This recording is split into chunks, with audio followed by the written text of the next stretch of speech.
Welcome back to the deep dive. Hmm. I want to start today by asking you to look at the device you're listening to this on. Maybe the phone, maybe a laptop. Right. It's this incredibly complex piece of machinery, you know? It processes data, it has a power source, wires carrying signals. But here's the thing.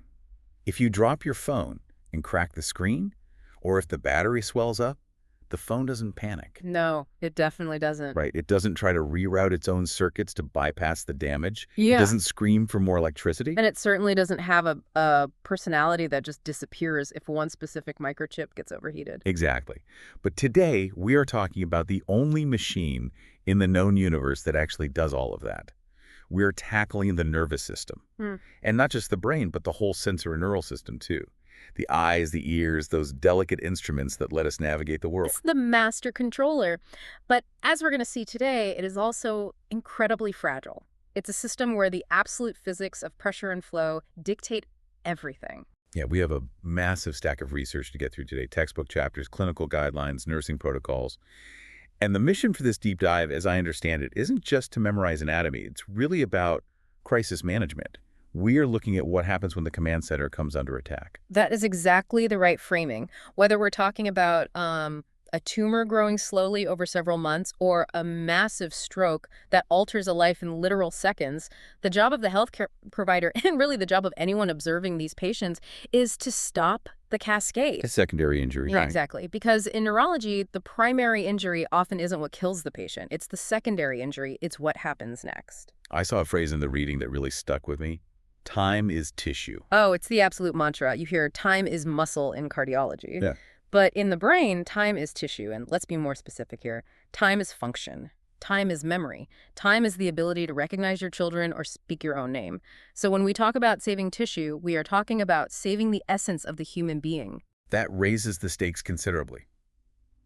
Before we get into the terrifying stuff, the strokes and traumas, can we establish a baseline? The big idea. If you strip away all the fancy Latin names of the diseases, what is the nervous system actually trying to achieve on a minute-by-minute basis? It's surprisingly simple when you break it down. The brain is a high-maintenance organ. It requires 4 things to survive, and almost every single disease we discuss today is a failure of one of these 4. It needs perfusion, so blood flow. It needs oxygenation, glucose, and stable electrical conduction. Okay, so blood, oxygen, sugar, and electricity.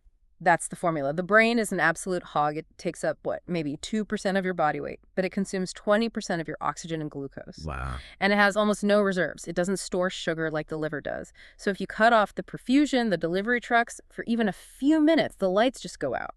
So when we look at the role of the nurse or the clinician, they are essentially the bodyguard for those 4 elements. You are protecting the delivery route. You're making sure the fuel gets to the engine. Because once that engine stops, it's very, very hard to restart. Let's talk about the environment this engine lives in, because it's not just floating in space. It's locked in a box. The skull. Yeah. A rigid, non-expandable vault. This is where the physics comes in. There's a concept called the Monroe-Kelly hypothesis, or doctrine. It basically says the skull is a fixed space. Inside that space, you only have room for 3 things: brain tissue, blood, and cerebrospinal fluid, CSF. Like 3 roommates sharing a tiny studio apartment. Right, and it's a very tight squeeze. If one roommate decides to get bigger, say the brain tissue swells up because of a concussion, someone else has to leave. So the CSF gets pushed out first, then the venous blood gets squeezed out.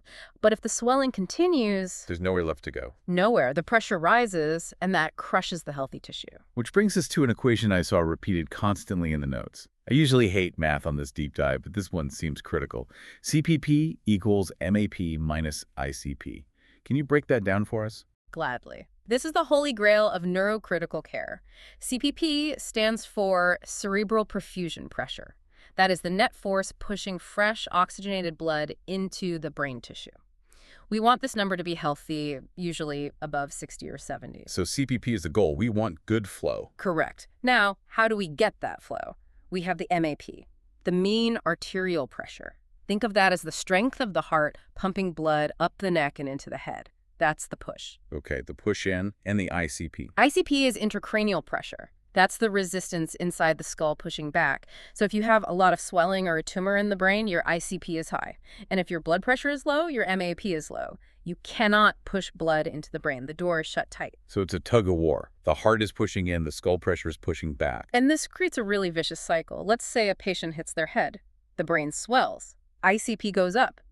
Because ICP is up, it's harder for blood to get in. So the brain gets less blood. Which means less oxygen. Right. Less oxygen means ischemia. And what does tissue do when it's ischemic and irritated? It swells more. So the swelling causes ischemia, which causes more swelling. Which raises the ICP even further. It spirals completely out of control until the pressure is so high that blood flow stops completely. Or worse, the brain is forced down through the only exit available, the foramen magnum, that hole at the bottom of the skull where the spinal cord comes out. Herniation. That's herniation, and that is incompatible with life. That is a terrifying image. But the brain isn't totally defenseless, is it? I read about autoregulation. Yeah, under normal conditions, the brain is brilliant at managing itself. If your blood pressure drops, say you stand up too fast, the brain vessels dilate to grab more flow. If your blood pressure spikes, they constrict to protect the delicate tissue from blowing out. It keeps the flow steady. But I'm guessing trauma breaks that system. It shatters it. In trauma or massive stroke, that autoregulation breaks down. The brain becomes a totally passive vessel. Passive meaning it just takes whatever pressure the body throws at it. Exactly. If your systemic blood pressure drops, brain flow drops. If your BP spikes, brain pressure spikes. The protective dampening system is gone. That's why managing systemic blood pressure is so absolutely critical in these patients. You are manually doing what the brain can no longer do for itself. So we know the physics, we know the danger. How do we spot it? If I'm a nurse at the bedside, or just an observer, what am I looking for? Because the movies always show the doctor shining a light in the eyes and shouting, pupils are blown. The movies love the flashlight trauma. But if you are waiting for the pupils to change, you have likely missed the window to save the patient. Really? I thought that was the main thing. Pupil changes are a very late sign. Think about the anatomy. The oculomotor nerve, cranial nerve 3, controls pupil constriction. For that nerve to be compressed enough to stop working, causing a blown or dilated pupil, the brain usually has to shift significantly. That's herniation happening right in front of you. Oh, wow. So what is the first sign? What's the canary in the coal mine? Level of consciousness, LOC. That sounds a bit vague, honestly. It can be subtle, which is exactly why it's hard to catch. It's not necessarily going from awake to completely unconscious. It's a shift. Maybe the patient was joking with you an hour ago, and now they're just staring at the wall. Maybe they're picking at their bed sheets. Maybe they're just a little slow to respond. Restless. Agitated. So the personality shifts slightly. The reticular activating system in the brainstem, along with the cortex, they are highly sensitive to oxygen drops. Before the nerves get crushed, the processing power slows down. So the primary survey for a neuro patient always starts with the ABCs. Is their airway clear? Are they breathing? And then immediately, what is their mental status? We mentioned the ABCs, airway, breathing, circulation. Yep. Why is the breathing pattern specifically mentioned as a red flag in the notes? Because the respiratory control centers are buried deep in the brainstem. If pressure pushes down on the brainstem, you get weird, irregular breathing patterns. Cheyne-Stokes respiration, where they breathe fast and deep, then completely stop, then start again. That's a classic sign of deep brain trouble. Okay, so LOC is early, pupils are late. What about movement? The notes talk extensively about posturing. This is when we get into the realm of severe life-threatening damage. If you pinch a patient or stimulate them and they don't pull away, but instead their body goes completely rigid, that's posturing. There are two types, right? Decorticate and decerebrate. I always get them mixed up. It helps to look at the word roots.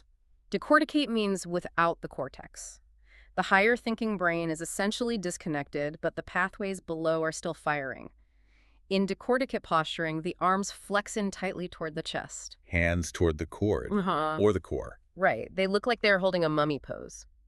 Then there is decerebrate posturing. This is usually much worse. It implies damage lower down, right in the brainstem.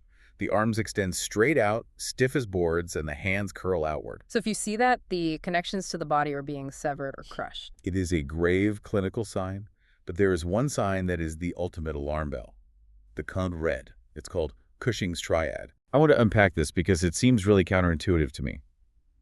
One of the signs of Cushing's triad is high blood pressure. Yes. Remember our equation. CPP equals MAP minus ICP. If the pressure in the skull, the ICP, gets super high, the brain is starving for blood.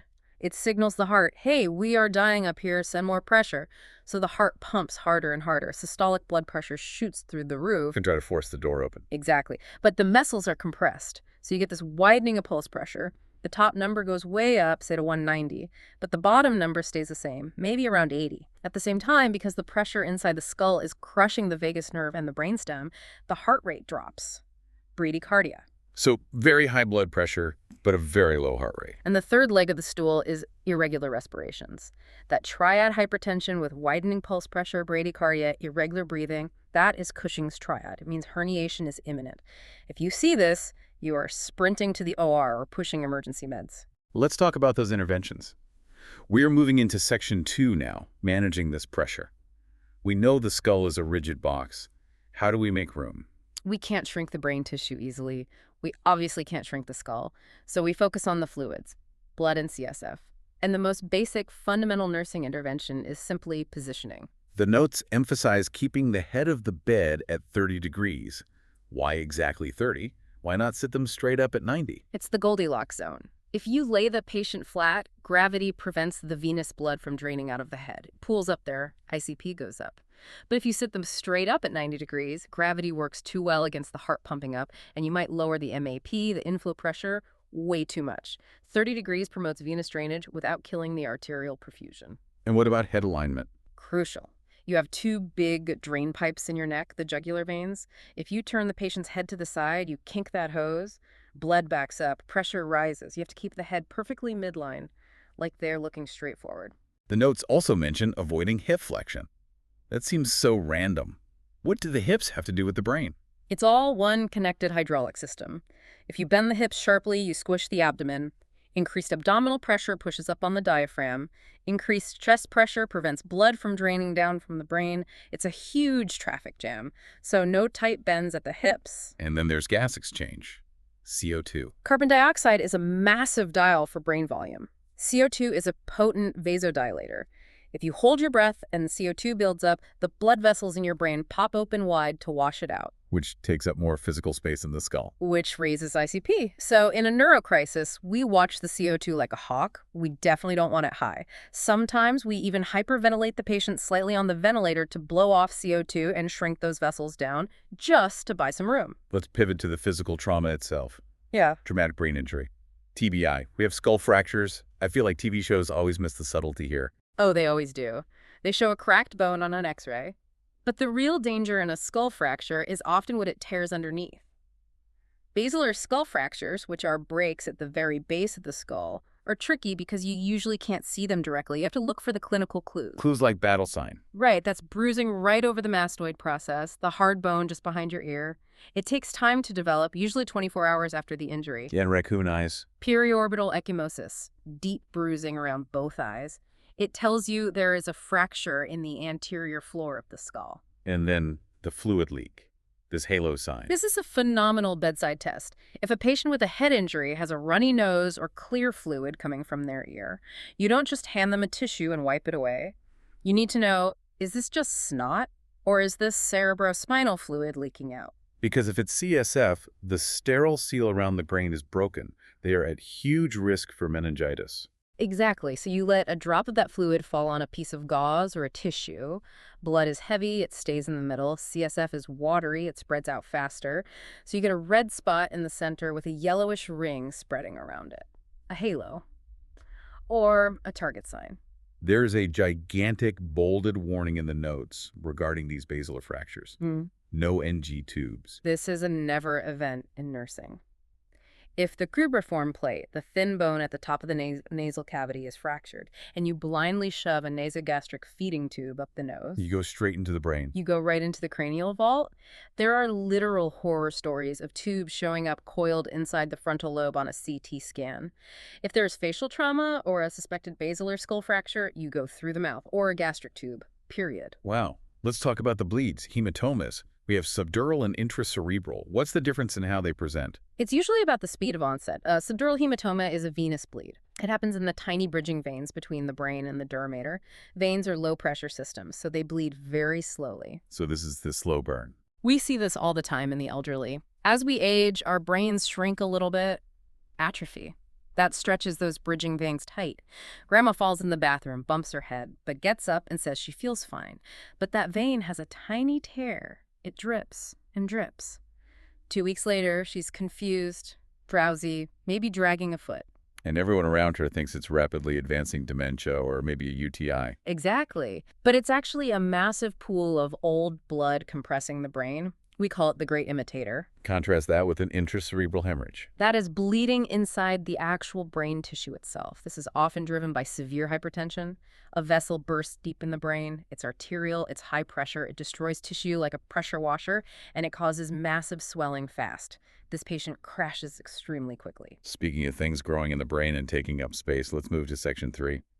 The invaders, oncologic disorders. The primary problem with tumors in the brain is, again, the real estate issue. In the lung, a tumor can grow pretty big before it crushes something vital. In the brain, a tumor the size of a golf ball can be lethal simply because of the way it is and the mass effect it creates. The notes break down a few types: gliomas and meningiomas. Gliomas arise from the glial cells, which are the support staff of the brain. These are notoriously difficult because they infiltrate the healthy tissue. They have these microscopic fingers. You can't always just cut them out cleanly without taking functional brain with it. And meningiomas. They grow from the meninges, the outer covering. They push on the brain rather than growing in it. They are often benign and slow-growing, but they can still cause terrible seizures and functional deficits just by squishing the underlying tissue. There's a very specific symptom mentioned for brain tumors: the morning headache. Why the morning? Think about what we said earlier about positioning. At night, you lay flat to sleep. Gravity isn't helping the venous blood drain out of your head. Plus, your CO2 levels naturally rise a little bit when you sleep because your breathing slows down. So your intracranial pressure is naturally at its absolute highest around 4 or 5 a.m. And if you have a tumor already taking up space, That little natural spike in pressure pushes you right over the edge.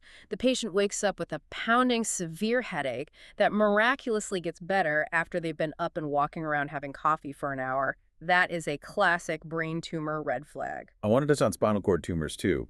The notes highlight metastatic spinal cord compression as a huge emergency. It absolutely is. If cancer, say from the breast or prostate, spreads to the spine, it can compress the spinal cord. The first sign is almost always back pain. But here's the key differentiator. It's back pain that gets worse when lying down. Which is weird, right? Because most back pain gets better when you lie down and rest. Right. Mechanical back pain, like a slip disc, feels better when you take the weight off. Tumor pain gets worse because the spine lengthens slightly when you lay flat, and the venous engorgement in the epidural space increases. If a known cancer patient has new back pain, you assume it's spinal cord compression until proven otherwise. You need massive doses of IV steroids, usually dexamethasone, and an MRI right now. If you wait until they can't pee or can't walk, the nerve damage is often permanent. Moving to section 4. This is probably the most common crisis our listeners will encounter, either in clinical practice or just in daily life: stroke, cerebrovascular disorders. The statistics are staggering. Someone in the U.S. has a stroke every 40 seconds. And here, the time is tissue concept is measured in millions of neurons lost per minute. We all know the public health acronym FAST: face drooping, arm weakness, speech difficulty, time to call 911. But are there signs that FAST completely misses? Yes, and as clinicians, we really need to talk about them. FAST catches the most common strokes, the middle cerebral artery strokes. But what about the back of the brain? The cerebellum, the brainstem. What does a posterior stroke look like? It looks like sudden severe vertigo, sudden loss of balance or ataxia, sudden double vision, a sudden blinding headache. If someone suddenly looks like they are incredibly drunk, stumbling around, slurring words, vomiting, but they haven't had a single drop of alcohol, that is a posterior stroke until proven otherwise. Okay, so the patient arrives at the ER, the clock is ticking. Walk us through the golden hour. Minute 0. Arrival, the stroke team swarms. You immediately establish the time the patient was last known well. That precise time stops the clock for treatment eligibility. And what is the very first diagnostic step? You might think it's rushing to the CT scanner. It's not. It's a simple finger stick blood glucose. Checking for low blood sugar. Yes. Hypoglycemia is the great stroke mimic. The brain runs entirely on glucose. If the sugar drops to, say, 30, the neurons simply stop firing. The patient will have slurred speech, confusion, maybe even profound one-sided redness. It looks exactly like a massive stroke. But if you treat that with some apple juice or an amp of IV dextrose, they wake right up. And you save them a very expensive and unnecessary trip to the scanner. But if the sugar is normal, then you rush straight to the CT. A non-contrast CT. Why specifically non-contrast? This is the critical fork in the road. We need to answer one question immediately. Is there blood in the brain? Is this a hemorrhagic stroke, meaning a ruptured vessel, or an ischemic stroke, meaning a blood clot? And fresh blood shows up bright white on a non-contrast scan. Right. If we see white, we know it's a bleed, we stop. We do not give any clot-busting drugs because that would thin the blood, make the bleeding exponentially worse, and kill the patient. We manage their blood pressure tightly, and we call the neurosurgeon. But what if the scan is dark? If there is no blood visible? Then we safely assume it's a clot blocking the arterial flow. The tissue is dying because it's dry. Now we have a major decision. Are we within the safe time window? Usually 3 to 4.5 hours from that last known well time. And if we are within the window? We can use thrombolytics, TPA or TNK. These are powerful enzymes that literally dissolve blood clots. It's like pouring Drano down a blocked sink artery. But it comes with huge risks, right? Massive risks because it dissolves all clots everywhere in the body. If you have a healing stomach ulcer, it will bleed. If you had recent surgery, those incisions will bleed. And there is roughly a 6% chance it can cause a catastrophic bleeding conversion right there in the brain. But the benefit is that it can restore blood flow and reverse the stroke symptoms completely if given early enough. What about a TIA, the transient ischemic attack? People call it a mini stroke. I actually hate that term because it sounds cute. It's not cute. It's a warning shot across the bow. The symptoms happen, the arm goes numb, the speech slurs, but then the body manages to dissolve the clot naturally and flow is restored. The symptoms vanish completely, usually in under an hour. So the patient thinks, "Whew, that was weird," and just goes back to bed. And that is the absolute worst thing they can do. A TIA implies you have a highly unstable plaque or an active clot source, maybe in the heart or the carotids. A massive, debilitating stroke very often follows a TIA within days. You need a full workup immediately. Before we leave the face and the brainstem, the D2L outcomes specifically mention Bell's palsy. How do you distinguish that from a stroke? Because it's unilateral facial weakness. It's a great question. Bell's palsy is an issue with cranial nerve 7, the facial nerve, often triggered by a virus. The key assessment is the forehead. In a stroke, the patient can usually still wrinkle their forehead on the affected side because of cross-innervation from the brain. In Bell's palsy, the entire half of the face is paralyzed. They cannot wrinkle that side of their forehead, and they can't close the eye tightly. So the forehead is the giveaway. Let's switch gears to the electrical storms. Section 5, seizures and epilepsy. A seizure is essentially disorganized, chaotic electrical activity. Instead of a beautifully coordinated symphony, the brain is just banging on all the piano keys at once. If I see someone drop in the grocery store and start having a tonic-clonic seizure, what do I do? And more importantly, what do I definitely not do? Do not, under any circumstances, put anything in their mouth. No wallets, no spoons, no fingers. That is a very dangerous old myth. They will not swallow their tongue, but you will break their teeth or get your finger bitten off. Okay, nothing in the mouth. What do I do? Safety. Move the shopping cart away so they don't bang their head on it. Put a jacket under their head. If you can, safely turn them onto their side, so if they vomit or have a lot of saliva, it drains out and they don't aspirate and choke. And then look at your watch. Why the watch? Because the difference between a typical seizure and a medical catastrophe is purely time. Most seizures stop on their own in 1 to 2 minutes. The brain has inhibitory neurons that eventually step in and say, okay, enough, shut it down. But if it doesn't stop? If it goes past 5 minutes, or if they have seizure after seizure without waking up in between, we call that status epilepticus. This is a profound, life-threatening emergency. Why is 5 minutes the magic threshold? Metabolic burnout. The brain is firing so fast and so hard, it is rapidly using up all soluble oxygen and glucose. It starts to switch to anaerobic metabolism, lactic acid builds up, neurons start to literally fry and die. After 20 to 30 minutes of continuous seizing, the brain damage can be permanent. So how do we break the cycle in the hospital? We need to stop the firing immediately. The first-line drug is always a fast-acting benzodiazepine, usually IV lorazepam, which is Ativan, or diazepam Valium. It acts like throwing a heavy, wet blanket on the electrical fire. It calms the hyperactive neurons down very fast. But benzos wear off quickly. Right. They are the sprinter. Once the seizure is physically stopped by the benzo, we need a marathon runner. We load them with a long-acting antiepileptic like phenytoin, which is Dilantin, or levetiracetam Keppra, to keep the seizure threshold high so the electrical storm doesn't just flare right back up. Okay, moving into section 6. This is a beast. Neurodisorders and degenerative conditions. There are so many, but they all have really distinct personalities. Let's start with infection, meningitis. Inflammation of the meninges. This can be viral, which is usually milder, or bacterial. Bacterial meningitis is the killer. It moves frighteningly fast. You can go from feeling like you have the flu to being dead in 24 hours. The classic sign I always read about is neutral rigidity, a very stiff neck. Why does the neck get stiff? Think about the physical anatomy.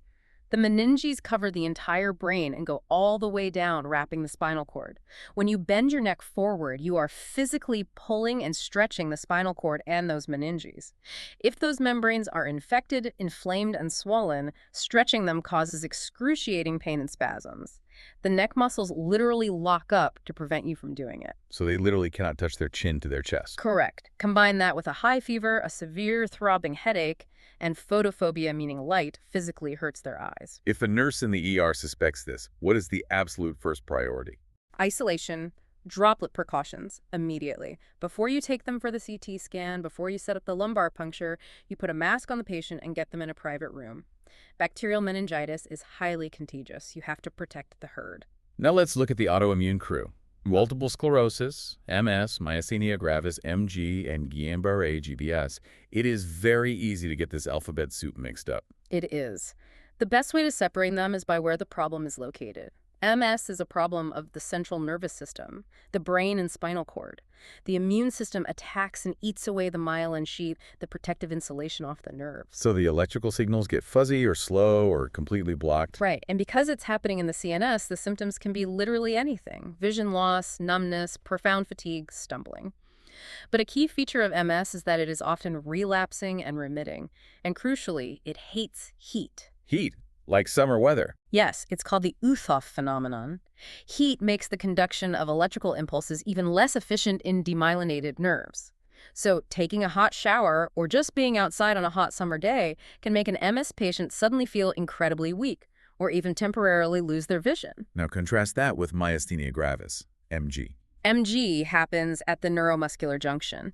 The nerve itself is perfectly fine, the muscle tissue is fine, but the connection point between them, specifically the acetylcholine receptor, is blocked or destroyed by rogue antibodies. And the absolute hallmark of MG is fatigability. Yes. They wake up in the morning feeling pretty good, but as they use their muscles throughout the day, the neurotransmitter runs out and can't bind to the remaining receptors. So by evening, their eyelids are severely drooping, which is septosis, their voice becomes very slurred, and most dangerously, they become too weak to swallow or take a deep breath. There is a critical medication rule for MG patients. We treat them with cholinesterase inhibitors, like pyridostigmine. These drugs basically prevent the breakdown of acetylcholine, keeping more of it in the synaptic gap. You must give this medication strictly on time, usually 30 to 45 minutes before their meals. Why specifically before meals? So the drug reaches its peak effect right exactly when they need the muscle strength to chew and swallow safely. If you give it late, they might be too weak to eat, or worse, they might choke and aspirate food into their lungs. It's a massive safety issue. And finally in this trio, Guillain-Barré syndrome, GBS. GBS is a peripheral nervous system issue, usually post-viral. The patient had a mild stomach bug or a respiratory infection 2 or 3 weeks ago. Now, their immune system gets confused and launches an attack on the peripheral nerves. And it has a very specific direction, right? Yes, ascending paralysis. It starts symmetrically in the toes and feet. They'll say, my feet feel tingly and numb. Then a day later, my legs feel like lead. I can't walk. Then it hits the hips, the torso. But eventually the diaphragm. That is the crisis point. If the paralysis reaches the respiratory muscles, they stop breathing. So for a GBS patient, we don't just watch their leg strength. We frequently measure their vital capacity, exactly how much air they can forcefully exhale. If that number steadily drops, we don't wait for them to turn blue. We intubate them proactively. We breathe for them on a ventilator until the nerves slowly heal, which can take weeks or months. Let's touch on Parkinson's and Alzheimer's, 2 very different degenerative diseases. Parkinson's is fundamentally a movement disorder. It's caused by a severe lack of dopamine in the basal ganglia of the brain.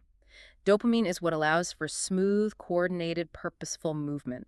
Without enough of it, you get muscle rigidity, that classic resting tremor, often a pill-rolling motion in the hands and bradykinesia, which means extreme slowness of movement. It's like trying to drive a car with the parking brake firmly pulled up. That's a perfect analogy. They desperately want to move, but the body actively resists. We treat it by giving dopamine replacements, primarily levodopa carbidopa. But you have to be incredibly precise with the medication timing. If the drug levels drop even a little, the patient can experience freezing, where they literally get stuck in place, unable to take a step. And Alzheimer's disease. This is a devastating cognitive degeneration. Plaques and tangles, physically destroying brain tissue. It's chronic, it's progressive, and currently it's irreversible. But I really want to distinguish it from delirium. This is a huge, huge concept for nurses to grasp. What's the main difference? Alzheimer's or dementia is a slow, steady slide down over years. Delirium is falling off a cliff. It happens fast, over hours or maybe a couple of days. If an elderly patient is totally fine and sharp on Tuesday and wildly hallucinating and combative on Wednesday, that is not dementia. That is delirium. And delirium always has an underlying cause. Always. A raging urinary tract infection, pneumonia, severe dehydration, hypoxia, or even a new sleeping pill. If you act like a detective and fix the underlying cause, the delirium clears up completely. If you just write it off as, oh, they're just getting old and confused, you might miss a life-threatening treatable infection. What about ALS, amyotrophic lateral sclerosis? Lou Gehrig's disease. This is uniquely cruel. The motor neurons degenerate and die, leading to profound total body paralysis. But, and this is the heartbreaking part, the sensory neurons and the cognitive cortex remain completely intact. They can feel everything, they can think perfectly clearly, but they are trapped inside a failing body. The nursing focuses heavily on respiratory support, preventing complications, and really early, compassionate end-of-life planning. The D2L outcomes also slide degenerative disc disease in here, DDD. Right, moving from the brain back to the spine. DDD is wear and tear on the intervertebral discs. The shock absorbers lose moisture and flatten out. The main issue here is radiculopathy, when that flattened disc bulges and pinches a spinal nerve root. It causes sharp, shooting pain, numbness, and weakness radiating down an arm or a leg, depending on where the pinched nerve is. Moving into section 7, the senses. It feels like we're leaving the brain entirely, but we aren't really, are we? The eye is basically an extension of the brain sticking right out of the face. It absolutely is. The optic nerve is central nervous system tissue. Let's talk about glaucoma first. We spend a lot of time on pressure inside the brain. Glaucoma is all about pressure inside the eye. Right, intraocular pressure, IOP. The front of the eye produces a fluid called aqueous humor, and that fluid has to constantly drain out. If the drain gets clogged or blocked, the fluid builds up and the pressure inside the eyeball rises. There are two main types, open angle and angle closure. Open-angle glaucoma is the slow, silent thief of sight. The drain is just a little sluggish. Pressure builds up very slowly over years. It damages the optic nerve from the outside in, so you lose your peripheral vision first. Tunnel vision, it's completely painless. You honestly don't know what's happening until you start bumping into door frames. But angle closure glaucoma, That is an absolute explosion. they fly. The iris physically bulges forward and snaps the drainage angle shut completely. Zero fluid can escape. The pressure skyrockets instantly. What does that feel like for the patient? Agony, unbearable, severe eye pain, a raging headache, intense nausea, and vomiting. And because the high pressure makes the clear cornea swell up with fluid, they see distinct rainbows or halos around lights. This is a massive medical emergency. If you don't relieve that pressure immediately with miotic eye drops to constrict the pupil and open the drain, the optic nerve gets crushed and dies in a matter of hours. Permanent blindness. What about cataracts? That's a clouding of the normally clear lens of the eye, usually just age-related protein breakdown. Things look blurry, colors look faded, and they get terrible glare at night. The treatment is surgical removal of the cloudy lens. The big nursing takeaway for cataracts is post-op teaching. To avoid raising that eye pressure again. Exactly. You teach them absolutely no bending over at the waist, no heavy lifting, no bearing down to have a bowel movement. We give them stool softeners. Anything that makes you grunt raises your intraocular pressure and could pop the fresh surgical stitches. And retinal detachment. This sounds like a mechanical failure. It is. The retina is like the wallpaper at the very back of the eye that actually catches the light. It can tear and physically peel off the back wall. What's the classic description patients give when that happens? They almost always say it's like a dark curtain coming down over their field of vision, or a persistent dark shadow. And often, right before that, they see bright flashes of light called photopsia, as the retina violently tugs on the optic nerve, followed by a sudden shower of black floaters. Is it painful? Weirdly, no. It is completely painless. But it's catastrophic for vision. They need emergency surgery to tack that wallpaper back up against the blood supply before the retinal tissue dies. And macular degeneration. That's the exact opposite of open-angle glaucoma. Glaucoma takes the peripheral vision.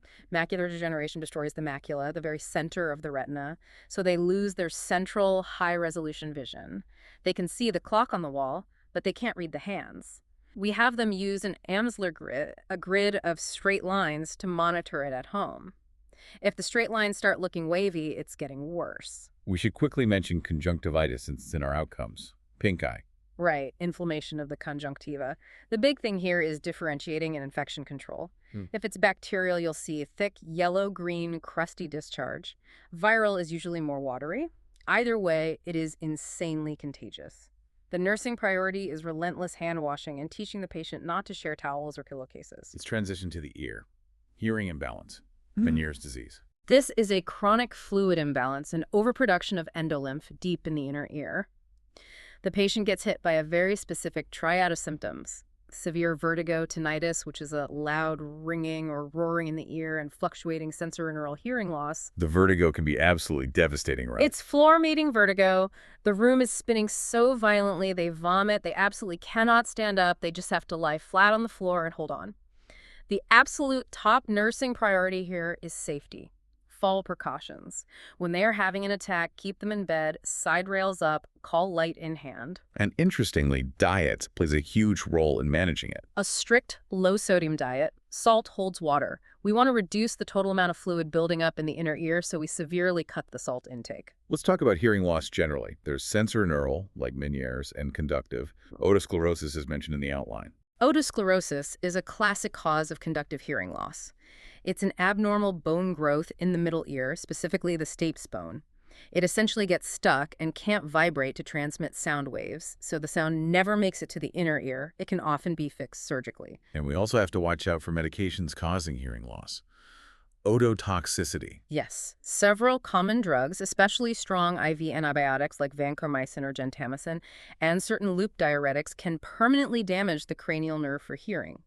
If a patient on these drugs suddenly complains of ringing in their ears, tinnitus, that is a massive red flag. You stop the infusion and call the provider immediately. We have covered a truly massive amount of ground today, from the fluid math of brain pressure to the dietary sodium for ear fluid. Let's wrap up with Section 8, the medication toolkit. We've mentioned a lot of drugs in passing. Let's synthesize them by the specific problems they target. Good idea. Let's categorize them. Target: high intracranial pressure. Osmotic diuretics. Mainly mannitol.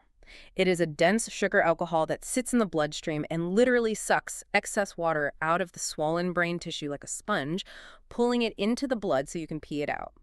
Big nursing warnings here. It can form microscopic crystals in the IV bag, so you must use a special filter needle to draw it up and a filter on the IV tubing. And you have to monitor their electrolytes and watch for severe dehydration. Target: inflammation, specifically for brain tumors or spinal cord compression. Corticosteroids, dexamethasone or Decadron. It powerfully stabilizes the cell membranes and reduces the inflammatory swelling around a tumor extremely quickly. But remember, we generally do not use routine steroids for traumatic brain injuries anymore. The evidence doesn't support it. Target: seizures. Antiepileptics or anti-seizure meds. Phenytoin, levetiracetam. The critical patient teaching point here is strict adherence. These drugs have a very narrow therapeutic window. You cannot skip doses. You can't just stop taking them because you feel better. Sudden withdrawal is a primary trigger for throwing them right into status epilepticus. Target: autoimmune disorders like MS or myasthenia gravis. Immunosuppressants and corticosteroids during acute flare-ups to calm the immune system down. And for MG specifically, the cholinesterase inhibitors we discussed to maximize muscle strength for swallowing. Target: Parkinson's disease. Dopamine agonists. Levodopa, carbidopa. Restoring the balance of neurotransmitters to allow for smooth movement. Again, exact timing of doses is everything to prevent those freezing episodes. Target, ischemic stroke. Thrombolytics, TPA or TNK, the chemical clot busters. High risk, high reward. You absolutely must rule out a hemorrhagic bleed first with that non-contrast CT, and you must strictly adhere to the time window and blood pressure parameters. And to prevent future strokes. Antithrombotics like clopidogrel or aspirin to keep platelets from clumping, and anticoagulants like heparin or warfarin, especially if the stroke was caused by a clot thrown from the heart due to atrial fibrillation. And finally, target. Angle closure, glaucoma. Miotics, eye drops like pilocarpine that physically constrict the pupil, which mechanically pulls the iris away from the drainage angle, opening the drain and rapidly dropping the intraocular pressure. This has been a true deep dive. We've gone from the cellular level of demyelination to the physical bedside assessment of a posturing patient. Yeah. Expert. If you had to leave the listener with one single thought, one specific lens through which to view the entirety of the nervous system, what would it be? I think I would go back to the idea of the secondary injury. The nervous system is incredibly unforgiving, yes, but it doesn't always fail all at once. There's almost always a window. There's a specific moment where the nurse noticing a subtle change in a breathing pattern, or the family member noticing that slight slur in speech or the sudden confusion changes the entire trajectory of that patient's life. The observation itself is the primary intervention. Yeah, exactly. We have all these fancy MRI machines and osmotic diuretics, but the most sensitive diagnostic tool we possess is still the provider paying close attention. Noticing that the patient is just quietly drifting off. Noticing that subtle drift in the left arm when they hold it up. That clinical curiosity asking, why are they suddenly doing that, is what ultimately saves the brain. And when you save the brain, you save the person. You save their biography, not just their biology. I couldn't have said it better myself. Our interventions are really just buying time and creating the right environment for the brain to try and heal itself. Thank you all so much for listening to this extensive session. Keep your eyes open, check those blood sugars first, and we will see you on the next deep dive. Stay curious.